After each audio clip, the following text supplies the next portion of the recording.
मु चक्रधर जेना घर भद्रक नाट्याचार्य रघुनाथ पंडांकर मु छात्र मु 2 तारीख यात्रावाला करिछि सुरेश पंडा को यात्रावाला करिछि एबे जे चांचल्य सृष्टि करिछि दया से भी मो छात्र ड्रामा ताकू यात्रावाला मु करेछि सेतबेले गुरु छात्रंकर गोटे तांको भितर गोटे भल मनोभाव थिला गुरु छात्र को ग्रहण करुले मालिक आउ आर्टिस्टिक मान से भली सद्भाव रोला एबे सबू आ कला ना कला सेतबेले शौकीन कलाकार थिले वर्तमान सब व्यवसायी कलाकार तेणु सेतबेलकार नाटक एबेकार नाटक भितर आकाश पाताल प्रभेद कारण किछि दिन पूर्व आप देखते लंगड़ा नाच सेतबेले से सब नाला नृत्य नाटिका थिला डुएट थिला सेतबेले उपभोग माने जते करुले वर्तमान सबकिछि बढ़ी जाइछि किंतु नाटक नाटक भली होउनी नाटक फाटक हो गला आज आपण नाटक देखिया आस्थिले नहीं नहीं मु नाटक एमान को अभिनय मु देखे नहीं कारण एमाने आपण मनुष्य करजन तांको अभिनय देखिया ना भल लागेनी काहे कि सेतबेले से अभिनय करुथिले जो अभिनय वर्तमान से अभिनय वर्तमान केवल चाकचक्य अभिनय करूना अभिनय कर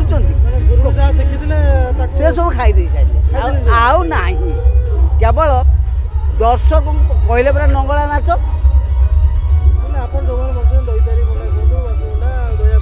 हाँ से कला टिके रही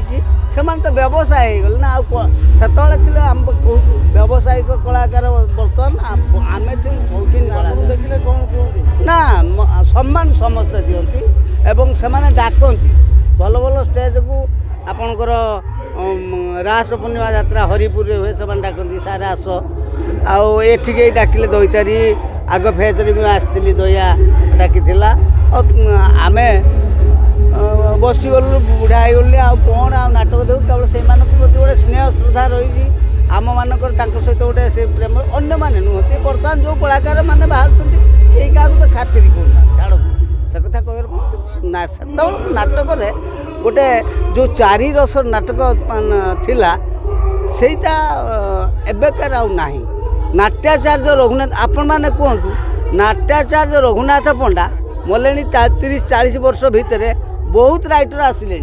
किंतु कई जने आचार्य उपाधि नहीं पारे ये जो राइटर सब आसुँच जने हेले कि नाट्याचार्य उपाधि नहीं पारे बहुत नाटक 100-1000 नाटक लिखि सारे किंतु रघुनाथ पंडा भाया भाषा ज्ञान ए सब देकी ए नाटक बा वर्तमान भाई अश्लील भाषा भी नाटक प्रयोग करा सेतबेले अश्लील भाषा थिलानी साहित्य जिनस थिला संस्कृति थिला बाप पुओ शाशु बहु एमाने बसिकी नाटक देखि पारुथिले वर्तमान से भली परिस्थिति नहीं आज्ञा अभिनय ठारू आरंभ करी भाषार भी से भली परिमार्जित किछि नहीं नाटक।